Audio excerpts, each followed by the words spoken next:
बिहारमध्ये महिलांना 10,000 द्या असा प्रस्ताव होता का? महाराष्ट्रातल्या लाडक्या बहिणींना पुढच्या 6 महिन्याचे हप्ते द्या अशी मागणी उद्धव ठाकरेंनी सरकारकडे केलेली आहे।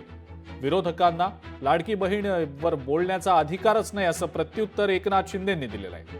विरोधकांनीच लाडकी बहीण योजनेला विरोध केलेला होता असाही टोला आता एकनाथ शिंदेंनी लगावलाय।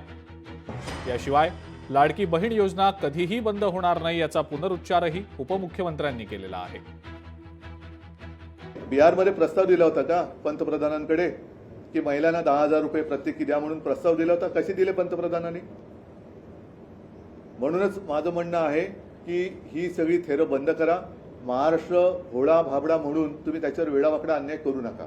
जसं निवडणुकीच्या वेळेला 2-3 महिन्याचे हप्ते लाडक्या बहिणीचे तुम्ही दिले होते तसे पुढच्या 6 महिन्याचे हप्ते लाडक्या बहिणींना आत्ता द्या। लाडकी बहीण योजनेचा तर विरोध केला होता या लोकांनी। लाडक्या बहीण योजनेसाठी कोर्टात गेले होते विरोधामध्ये। त्यांना काय बोलायचा अधिकार आहे? आणि म्हणून लाडक्या बहिणीच्या योजनेत खोडा घालणाऱ्या सगळ्यांनाच लाडक्या बहिणीने चांगला जोडा निवडणुकीत विधानसभेचा दाखवला आहे। अजून काय दाखवायचं बाकी आहे का? त्यामुळे तुम्हाला सांगतो लाडकी बहीण योजना बंद होणार नाही। आम्ही महायुतीने ते सुरू केले। मी मुख्यमंत्री असताना आम्ही तिघांनी निर्णय घेतलाय आणि ती योजना कधी बंद होणार नाही।